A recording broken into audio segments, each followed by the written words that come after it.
welcome back. Another day on the kayak. Today we're doing something a little bit different. I'm chasing hopefully a bucket list fish if I can get it to work. I just jigged up a little bit of live bait, got some anchovies, a smelt, and we're hoping to get like a few mackerel. If I can get a mackerel or two throughout the day, that'd be prime, but we'll see.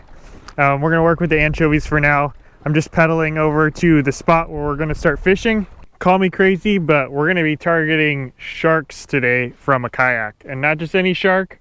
We're specifically trying to catch thresher sharks. Now, I've heard a rumor from someone that there should be some around here, so we'll see if we can find one. Notoriously, thresher sharks are like super good. I think they're probably the best fighting fish around here. You know, salmon are pretty good too, but thresher sharks get a lot bigger. And when you catch one, they jump all over the place. You know, they got the really long tail. They're just really fun catching. I've never caught one. Actually, I fought one once from a boat and it broke off, but I've never actually caught one. Oh. Yep, it is a smelt. Well, you know what? Oh, that's a pretty big one. We're not going to use this. We can catch more of these if we want to. First catch of the day. Oh, something grabbed her. Okay. What is this? Something grabbed her. I'm using a strip of smelt here, and I caught, what do you know, another smelt. So you know what, let's use a live one here. This is pretty big bait, but going for big fish today, so why not? Okay, there we go. If something grabs this one, it's gonna be big. So, where was I? We're targeting thresher sharks today, and they're really good fighters, and they swim pelagically. A lot of times, actually in my recent, I don't think I put it in any of the videos, but in a couple of the videos where I was salmon fishing, I actually saw a couple jump, and they do that just periodically. I'm not really sure why, but they do jump just randomly, almost like a salmon. So I'm gonna keep my eyes peeled, see if I see any jumping out here. And in the meantime, I'm gonna be trolling, slow troll with a live anchovy on one and this live smelt on the other now. And we'll see. If I hook one up, it's gonna be a fun little battle, because like I said, they jump all over the place. They're pretty acrobatic, so it'll be fun. Let's see if we can make it happen.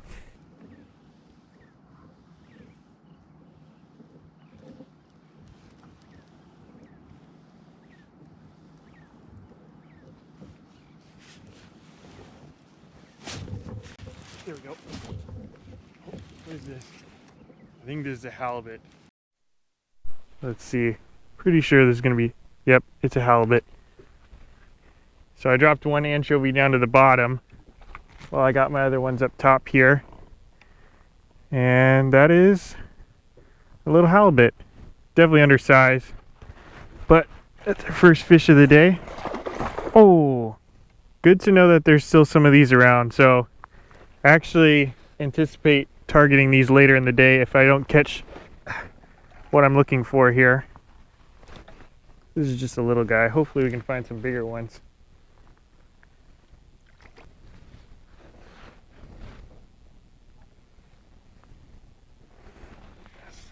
Get this hook out, harmless, hopefully. There we go. All right, there's our first fish of the day, a little halibut. Probably about 18, 20 inches, something like that. Cool little fish. Caught some big ones, hopefully. Oh, we'll just let them go. Hopefully we get some more bigger ones today. But that's a start. Like I said, that was on the anchovy on the bottom. So while I'm fishing for the bigger fish, like thresher shark, whatever, on top, I'm going to also be dropping one down to the bottom to see if I can get some halibut like that. Hopefully there's some bigger ones. There should be some bigger ones around too. I heard someone on the radio caught a 32 incher already.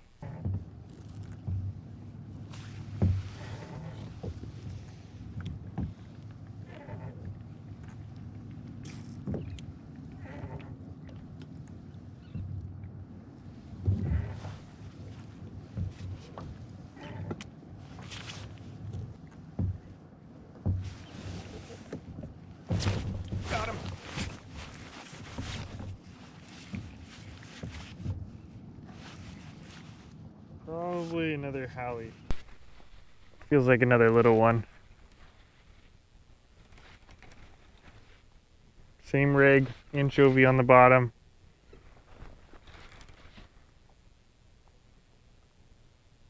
Oh, that was a bigger one. It's probably a keeper. Oh, he's gonna take off right now. There he goes. I knew that was coming sooner or later.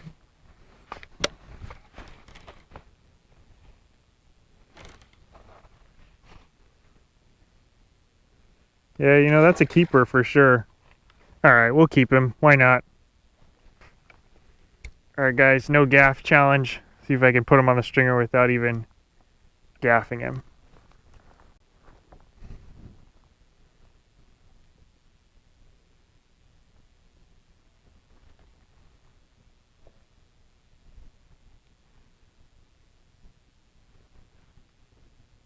Oh, oh. Got him. No gaff. Straight onto the stringer.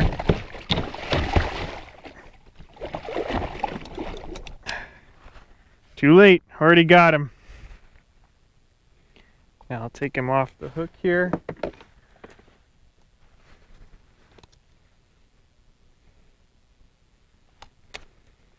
right. There we go. There's our first keeper halibut, second halibut of the day. Let's see how long this one is. Here in California, in order to keep them, I think all of California is the same. I know for sure in the area I'm fishing, 22 inches is the minimum size. And this one is, oh, this is a good one. 27. Not a bad fish for sure.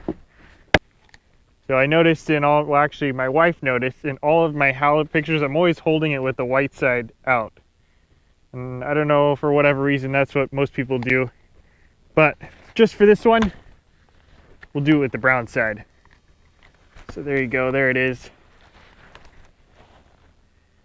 That's the side that faces up when they're sitting on the bottom. Camouflage, and then, you know, unknowingly prey swims by and they swim up and grab it. So that's a little one. Well, it's a good one, but they definitely get a lot bigger than this. Caught my biggest this year was I think 30, somewhere between 37 and 38 inches. So a full 10 inches, almost a foot bigger than this one.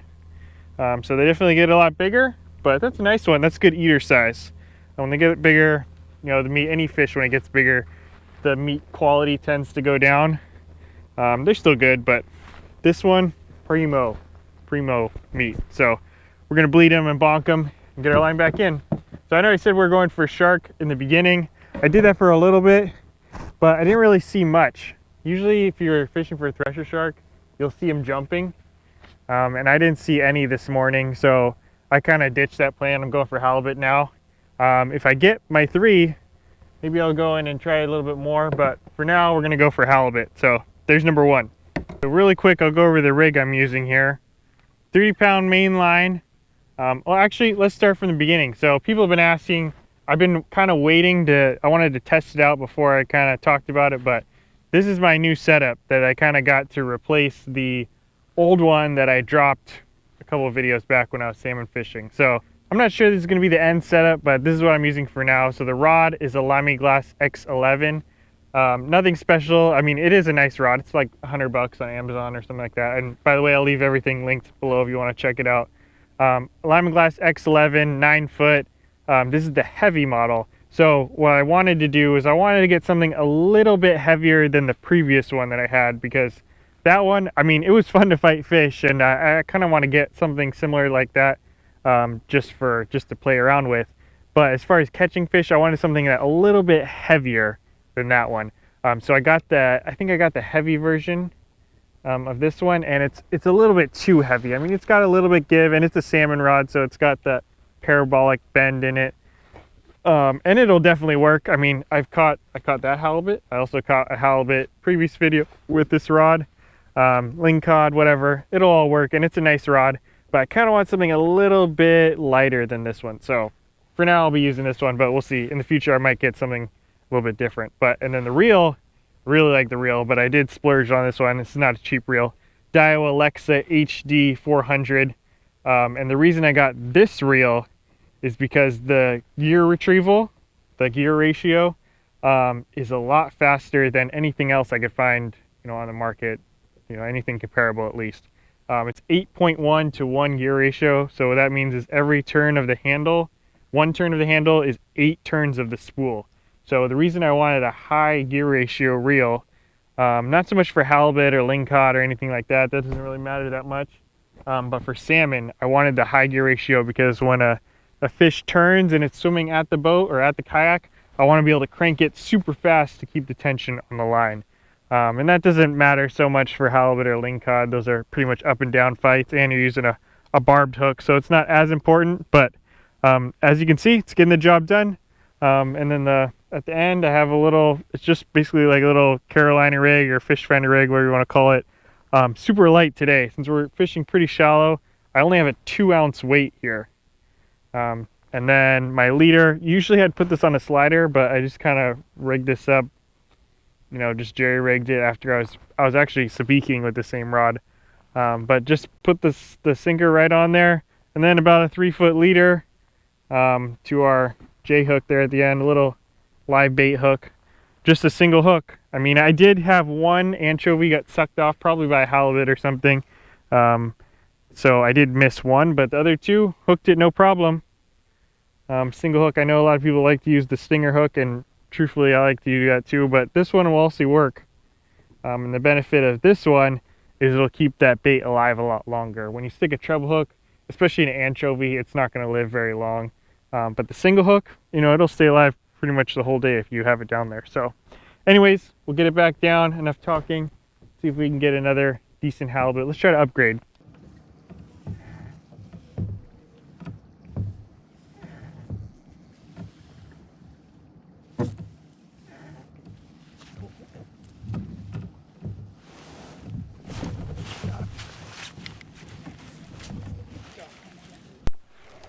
Got him again.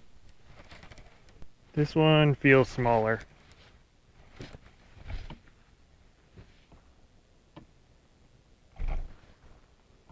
Yeah, it's smaller. It might be a keeper, but we already have one.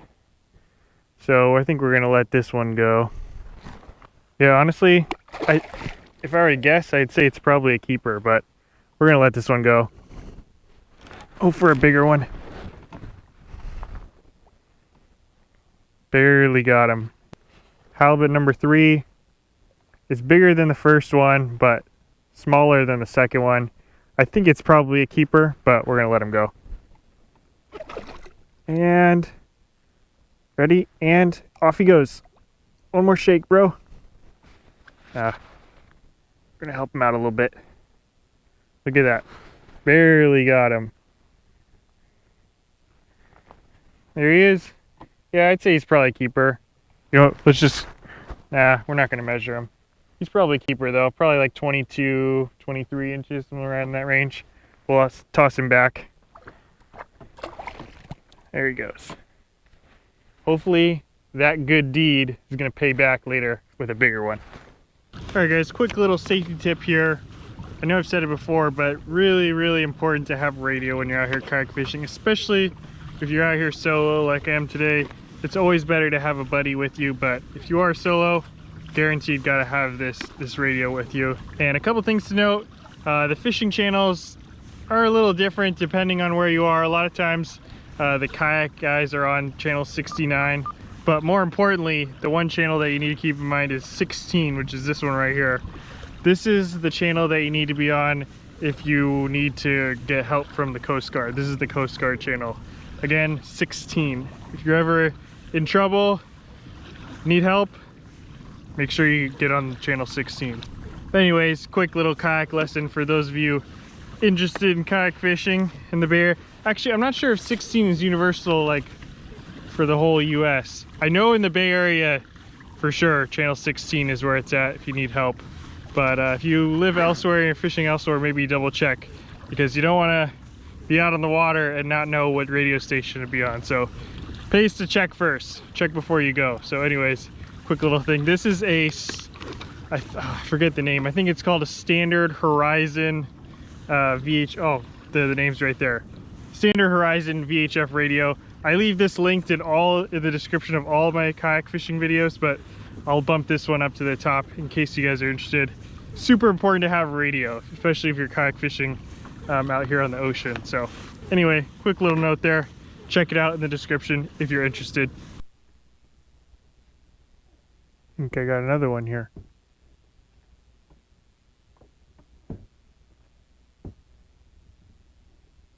Oh, yep. Got another one.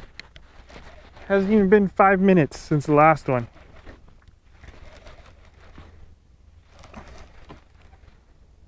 So it feels a little bit bigger, hopefully.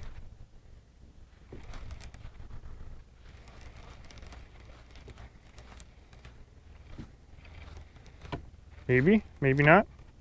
No, smaller. Small one, really small.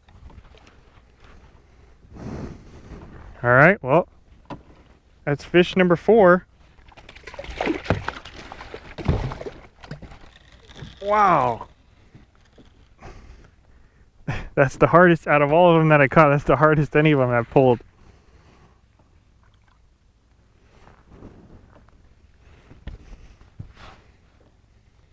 Even the small ones got big teeth, so don't want to stick your fingers in there. Look at that. He's like biting down on my pliers even. All right, there we go. Fish number 4. That one's a really small one, probably about the same size as the first one. So back he'll go. All right, guys, we're gonna call it here. Shark fishing, basically a fail. I'll try it again next time. However, halibut fishing, we did really well on. Caught 4 within like maybe an hour and a half, maybe 2 hours. 2 of them were keepers. And then I'm sure I could have caught more there, but after that, I tried to go out deeper and use some bigger baits to try and find a big one. But we couldn't find any big ones. That's okay. I knew it was a gamble going out there to give it a shot. It always is when you're going for big fish like that. But all in all, a good day. Quick little halibut fishing video for you guys. I know a lot of people have been asking about this new setup that I've been using, so happy to put it to the test on halibut and lingcod, no problem. We got to put it to the test on some salmon next, so stay tuned for that one coming soon. If you want to check out the gear, I'll leave it linked in the description below. But hope you guys enjoyed the video. We'll see you on the next one.